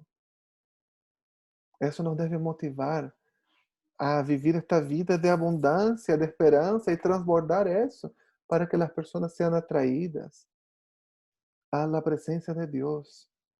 Y el libro habla mucho sobre la adoración. No pierda eso mientras estudia, ¿no? Ver cómo él adora, cómo lo adoran, qué es lo que hace, la plenitud que hay, el gozo que hay delante del Cordero, todas las naciones juntas adorando, la plenitud, la abundancia, la belleza, el orden que trae la palabra de Dios. Eso es lo más hermoso. No pierda eso en el libro. No te enfoques en los cuernos, en las garras, en los caballos, en las pezuñas. Enfócate en la adoración mientras lee, mientras estudia. Mira la adoración. Hay algo hermoso y con eso yo quiero terminar. Que habla de la adoración. Alguien creo que ahí preguntó, ¿por qué dice los siglos de los siglos? Hay un recurso en el hebreo. Y bueno, aunque el libro estuvo escrito en griego, ¿no? Juan era un judío y tenía ese tipo de pensamiento. Y cuando yo quiero enfatizar algo en el español, en la mayoría de los idiomas modernos, ¿no? Yo utilizo el recurso de algunas palabras o sufijos que nosotros en español llamamos en castellano el superlativo. No, si yo quiero, allá, hoy, no sé, yo tomé once, hoy día yo comí pizza. Sí comí pizza hoy día, estaba rica. Yo quiero decir que estaba buena, pero si estaba más que buena, ¿qué es lo que yo digo? Estaba muy buena. Pero si estaba más que muy buena, si estaba fenomenal, ¿qué voy a decir? Estaba buenísima. Eso es lo que nosotros llamamos de superlativo, ¿no? Bueno, muy bueno, buenísimo. ¿No? Lindo, muy lindo, lindísimo. O puede ser para mal también, ¿no? Como, no sé, feo, muy feo, feísimo. O lento, muy lento, lentísimo. Ese es superlativo.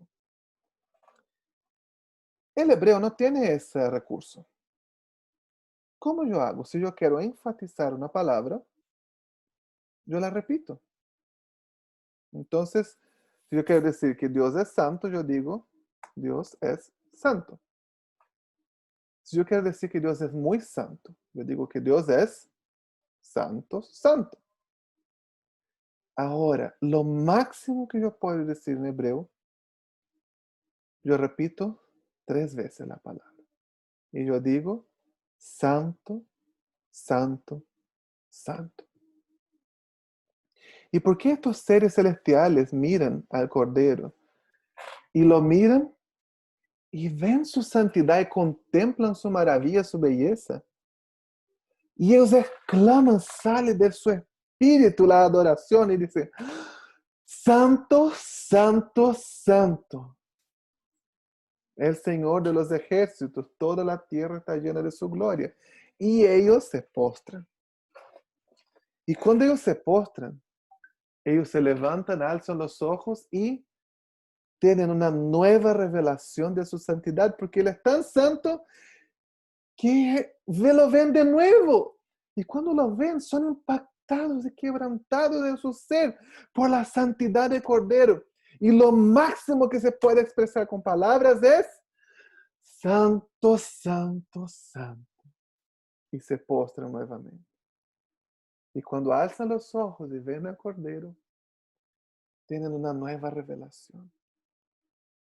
Y no hay palabras suficientes. Y bueno, en la eternidad no hay tiempo, ¿no? No es que están haciendo una y otra vez, ¡ay, qué aburrido! No hay tiempo. Y ellos tienen una revelación tras otra revelación de la santidad de Dios. Y expresan con lo máximo. No es porque, dicen santo, santo, santo, porque no hay otra palabra, no. Es que están enfatizando la santidad del Cordero entronizado.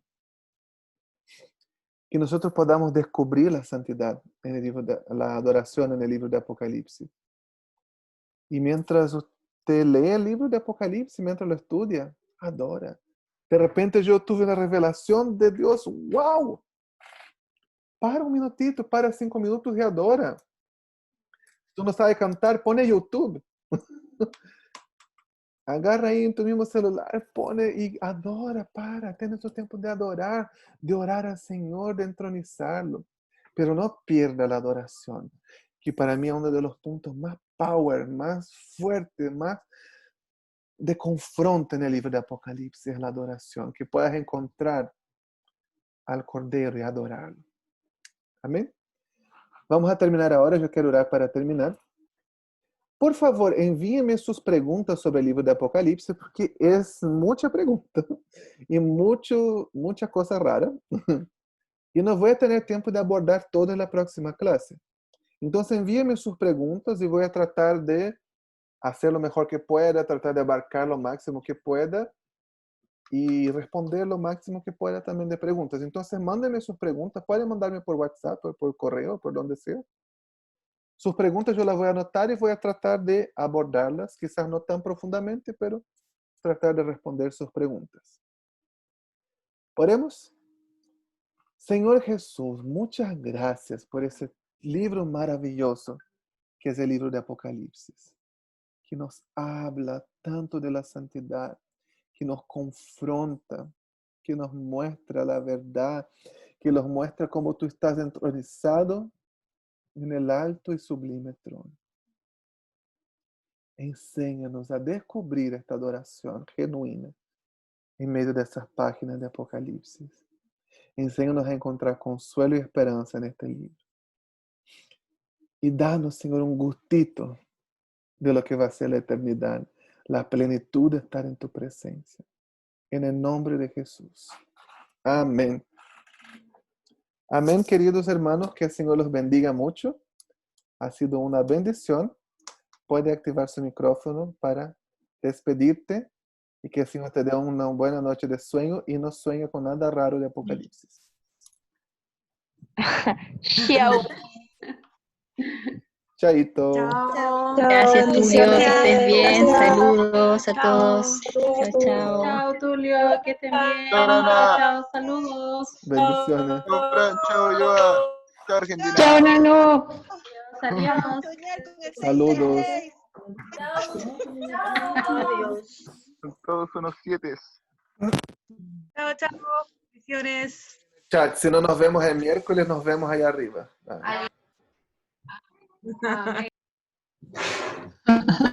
Chao.